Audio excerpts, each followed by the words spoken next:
आइए इडियम्स और फ्रेजेस की सीरीज़ में एक और नया इडियम जोड़ते हैं। थोड़ा एडवांस्ड इडियम है बट सीखना बहुत ही आसान है। Barking up the wrong tree. अब एक छोटी सी कहानी है, कहाँ तक सही है इसके बारे में नहीं पता, लेकिन आपको समझने में बहुत आसानी होगी इससे, इस इडियम का मीनिंग।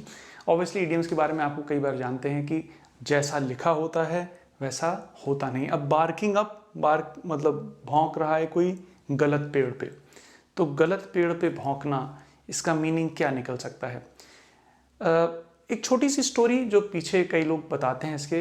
पहले हंटिंग डॉग्स होते थे, वो जानवरों को चेज करते थे।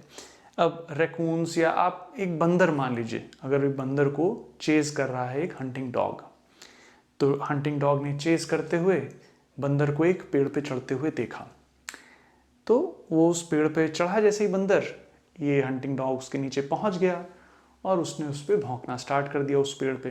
अब बंदर एक पेड़ से दूसरे पेड़, दूसरे पेड़ से तीसरे पेड़, तीसरे पेड़ से चौथे पेड़ पे चला गया है, बट ये जनाब जो है हंटिंग डॉग, ये अपना उसी पेड़ पे भौंकने में लगे हैं।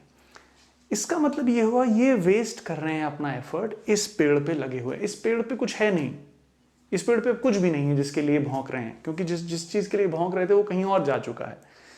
तो barking up the wrong tree का मतलब ये है वेस्टिंग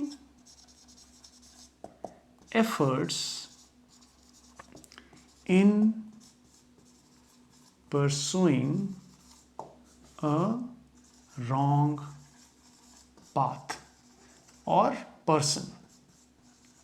इन्वेस्टिगेशन, मान लीजिए कोई इन्वेस्टिगेट कर रहा है किसी केस को, और बहुत सारे एफर्ट्स जो डिटेक्टिव्स हैं वो किसी ऐसे इंसान पे लगा दे रहे हैं जो बेगुनाह है, जो ऑब्वियसली जिसका कुछ केस से लेना देना नहीं है।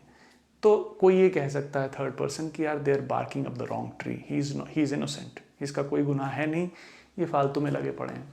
तो दो एग्जाम्पल्स देखते हैं। She is barking up the wrong tree thinking it's my fault, मतलब वो सोच रही है मेरी गलती है, मेरी बिल्कुल भी गलती नहीं है, मुझे पता है। That's why she is wasting her efforts pursuing the wrong person.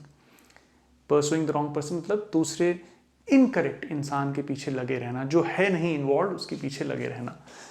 He was barking up the wrong tree suspecting his involvement, मतलब जो भी, ये मान लीजिए कोई डिटेक्टिव है जो किसी केस पे लगा है, ये जो है ये इनोसेंट बंदा है।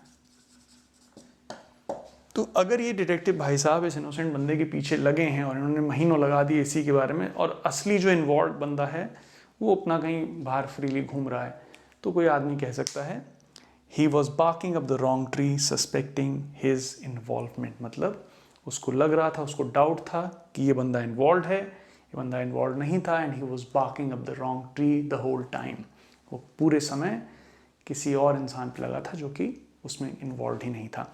तो एक बहुत ही प्यारा, एक बहुत ही आसानी से समझा जाने वाला, लेकिन जनरली उतनी कॉमनली लोग इस्तेमाल नहीं करते हैं।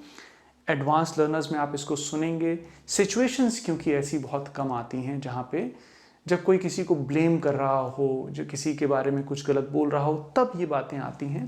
तो जब वो सिचुएशन स्पेसिफिक आएगी तभी उसको इस्तेमाल किया जाता है। तो एडवांस लर्नर्स, इंटरमीडिएट लर्नर्स इसको बहुत फ्रीक्वेंटली यूज़ करते हैं।